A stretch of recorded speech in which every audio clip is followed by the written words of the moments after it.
Let's go to the year 2003. You've been co-Senate president with John Bennett for 2 years.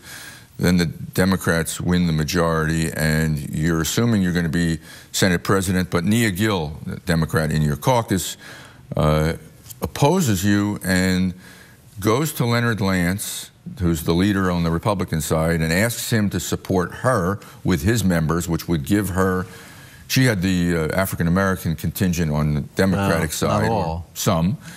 It could have given her the Senate presidency. Lance turned her down, and when I read that anecdote, I said, that explains why Lance was holding the Bible in Codey's home years later, or a year or two later. Yeah, but the real story there, Mike, is that I wanted to make Senator Gill the chairman of the Judiciary Committee. George Norcross was upset about that because the chairman at the time was his person, okay? John Adler. Right, he goes to McGreevey and says, listen, if you don't get Codey to back off on that, I will have all my people not vote for the domestic partnership bill. At the time, who knew? Jim's interest, okay? So Jim was so upset about this, you know, he calls me in and he said, Dick, you can't. He wanted the domestic partnership. Right, and he was upset about Norcross's threat. So I'm saying, well, you know, Jim, come on, that's wrong.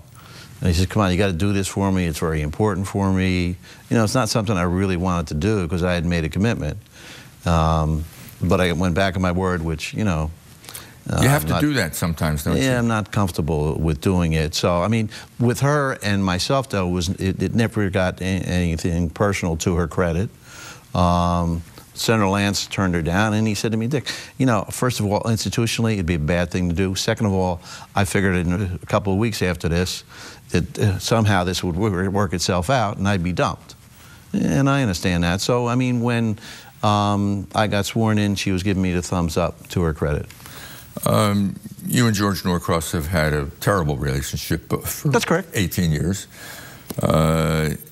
You call him ruthless in the book, a bully. I think he calls himself that at times.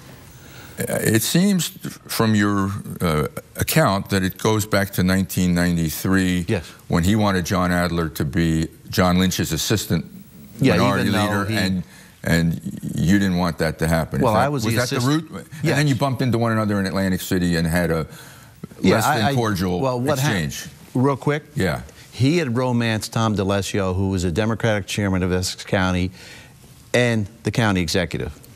So they were together. He did a great job of sucking up to him, or whatever you want to say. I take on DeLessio and beat him. He no longer is the county chairman, and he's going to jail. So he lost his key ally up north.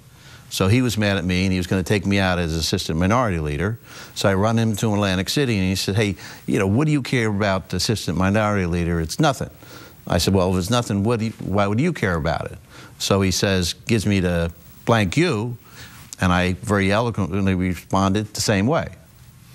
So many of the feuds in politics, and the ones you write about and others, last for 2 years, 3 years, 4 years, and then you become allies with the person you were feuding with, but not in this case. Why? Why not? He is somebody I've never seen before, and he just, you know, when he wants his way, it's going to be his way, it's going to be his way.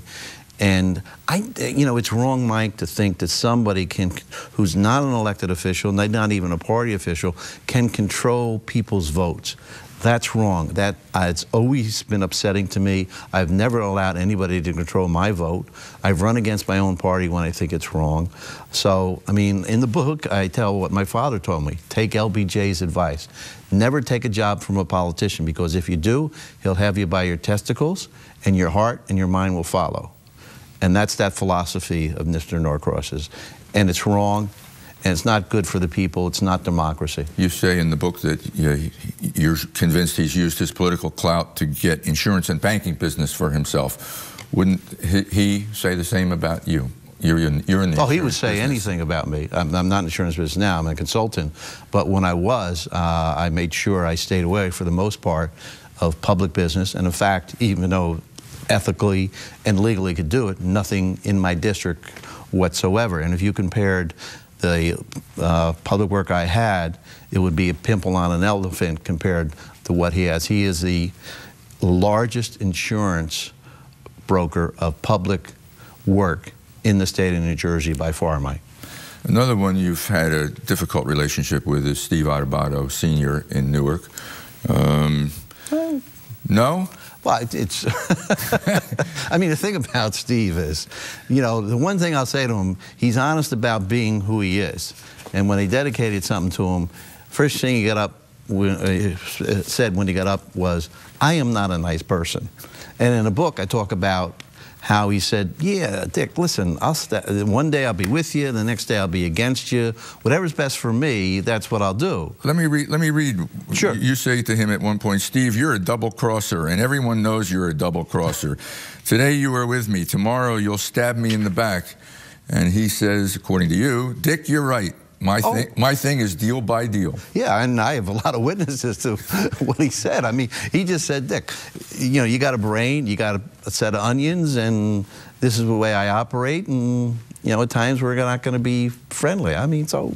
Aren't these guys, and you, aren't you all in it in part for what you can do for people? I mean, he has all these programs in Newark for needy people. Yeah, but... George Norcross runs Cooper Hospital, a major organization that does a lot of good things for people in Camden, and you've done all your good deeds in the worlds of mental health and elsewhere. Are you doing it for yourself politically, or because it comes from here?